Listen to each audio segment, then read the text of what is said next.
Ciao a tutti e benvenuti a Hablemos de Calcio. È finita come Napoli, ha vinto la squadra di Fabregas. I partenopei dovranno giocare la sfida a scudetto con l'Inter da secondo in classifica.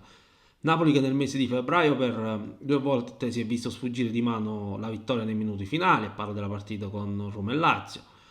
Ciò però non basta a giustificare un dato di fatto, ovvero che la squadra di Conte ha fatto 3 punti nelle ultime 4 partite. Vogliamo dare la colpa al mercato? Facciamolo pure, del resto è oggettivo che il Napoli si sia indebolito, sono stati fatti degli errori, ma concordo con la società sul non aver gettato dalla finestra i soldi ricavati dalla cessione di Kvaratskhelia. Di certo non si sarebbe dovuto perdere tempo con trattative che andavano per le lunghe per poi sfumare.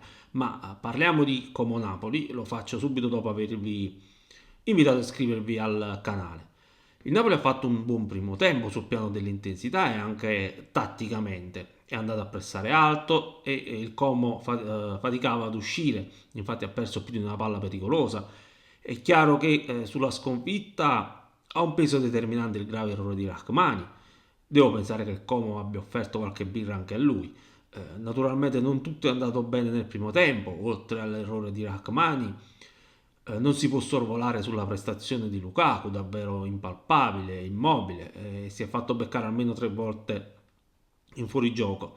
Nel primo tempo il Napoli non ha avuto palle gol degne di nota, segnala un colpo di testa di Di Lorenzo di poco fuori al 13esimo, poi arriva il gol di Raspadori che ha sfruttato una cattiva gestione della palla da parte del Como, in particolare di Kempf. Paradossalmente è nel secondo tempo che il Napoli ha avuto 2 palle gol che potevano essere sfruttate meglio con McTominay al 21esimo e Anghissà al 30esimo. 2 tiri centrali. A parte ciò, il calo del Napoli è stato evidente. È pur vero che sarebbe stato difficile continuare a pressare come nel primo tempo, ma ciò che non ho visto è stata la cattiveria, la voglia di vincere la partita. I cambi non hanno inciso, se escludiamo Anghissà che è entrato bene in partita. Simone ha fatto meglio di Lukaku, ma solo perché il Berg è stato un ectoplasma fin quando è rimasto in campo. Su Ngong a questo punto devo rivedere il mio giudizio. Evidentemente non è un calciatore che riesce ad avere un impatto sul match quando entra a gara in corso. Okafor ha fatto vedere un paio di spunti interessanti ma non incisivi. Secondo me il problema principale del Napoli di oggi è stata la mancanza di carattere, un carattere che pure ha dimostrato di avere in altre occasioni.